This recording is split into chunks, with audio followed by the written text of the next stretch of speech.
It's after Joshua. Yeah.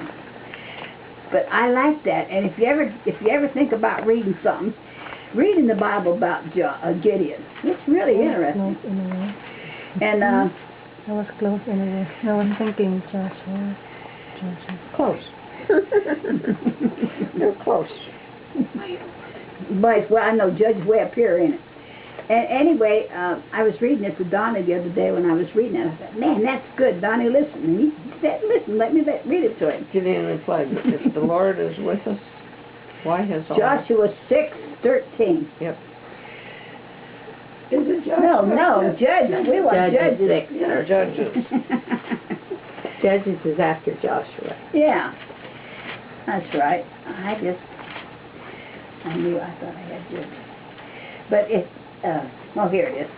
6:13. Okay. Then Gideon said to him, "O my Lord, if the Lord is with us, why then has all that happened to us? Where are all his miracles which our fathers told us about? Do not the Lord bring us up from Egypt? But now the Lord has abandoned us and given us under the hands of the Midians."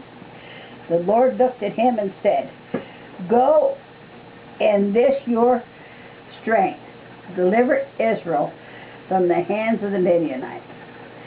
But I don't know where I read it about him drinking water and he separated people. Oh, God give here us 7. Look at 7.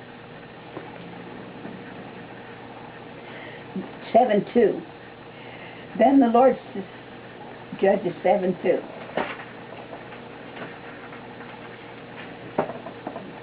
The Lord said to Gideon, "The people who are with you are too many for me to give Midianites into their hands." For Israel would become boastful, saying, "My own power had delivered me." Now therefore come proclaim in the hearing of the people, saying, "Wherever is afraid and trembling, let them return and depart from Mount Gilead, some 22,000 people." And then returned, but 10,000 remained. But the Lord said to Gideon, "The people are still too many. Bring them down to the water." Now this is what I was telling you about the water. "And I will test them." God's going to test them. "And I will test them for you there. Therefore it should be that he of whom I said to you, this one shall go with you, or he shall go with you, but anyone whom I say to you, this one will not go to you, and he shall not go." So he brought the people down to the water, and the Lord said to Gideon, "You shall separate everyone who laps water with his tongue as a dog, as well as anyone who kneels to drink." Now the number of those who lapped, putting their hands to their mouth, was 300 men. But all the rest of the people kneeled to drink water.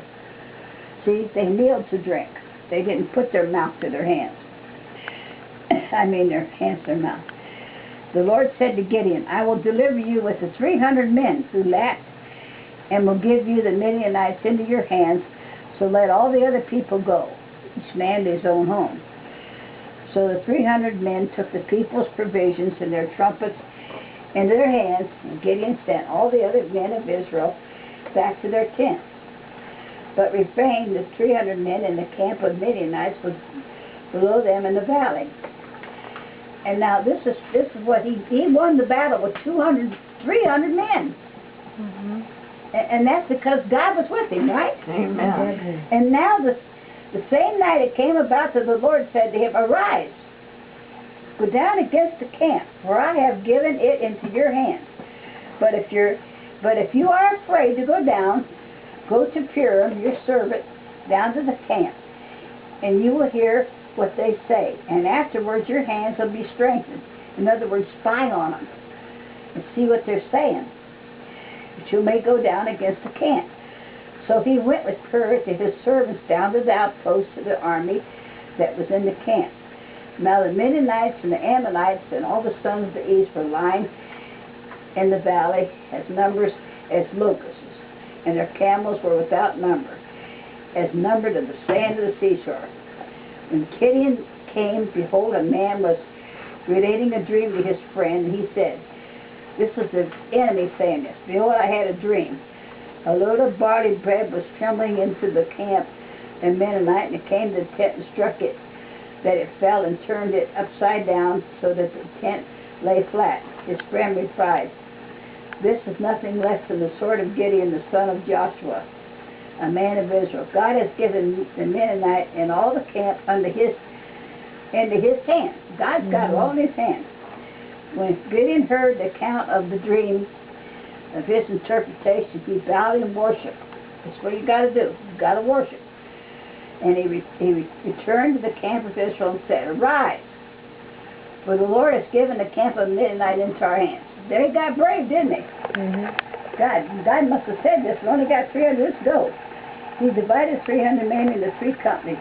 Now this is what is cute. I mean, really something. And he put trumpets and empty pitchers into the hands of all of them, with torches inside the pitchers. He said to them, look at me and do likewise. And behold, when I came to the outskirts of the camp to do as I do, when I did, and when I and all who are with me blow the trumpets, then he also blew the trumpets around the camp and said, for the Lord and for Gideon. So they got so scared they run.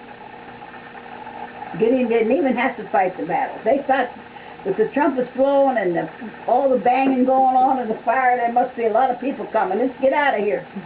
So they left everything. So Gideon went in there and took everything they had. So that's what I'm saying. God is always with us. The ram's horn is so loud. Huh? Ram's horn is so loud. And he just took care of them.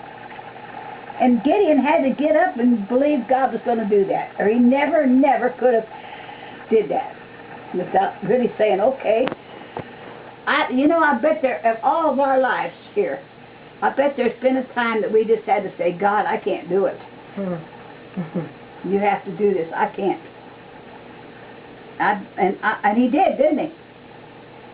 He took care of it. Woo! And then I like 1 Samuel 13:8. Saul, remember, was king. And he was getting pretty smart. He wasn't doing everything he was supposed to do. And God told Samuel to take him a message. And he was to kill all these people. He didn't kill them. So he lost his kingship. But before this, in 1 Samuel 13, Samuel was not supposed to do the Saul was not supposed to do the sacrifice. He was to wait on Samuel. Because then the king didn't do the sacrifice. It had to be the priest. And Samuel was late coming. And Saul got tired of waiting on him. Like us. We pray. We say, God, where are you? You gotta wait on the Lord. And so we say, God, where are you? Well, Saul did this. Samuel come up and he said, what did you do? Why did you do this? You know better. You shouldn't have done that. You were not supposed to do that get that sacrifice going. So I'm just saying, that's the way we have to remember. Wait upon the Lord. Well, we're 15 minutes over time. We started late. So anyway, I'll sign these cards too. And Grace can give Jan her card since she did.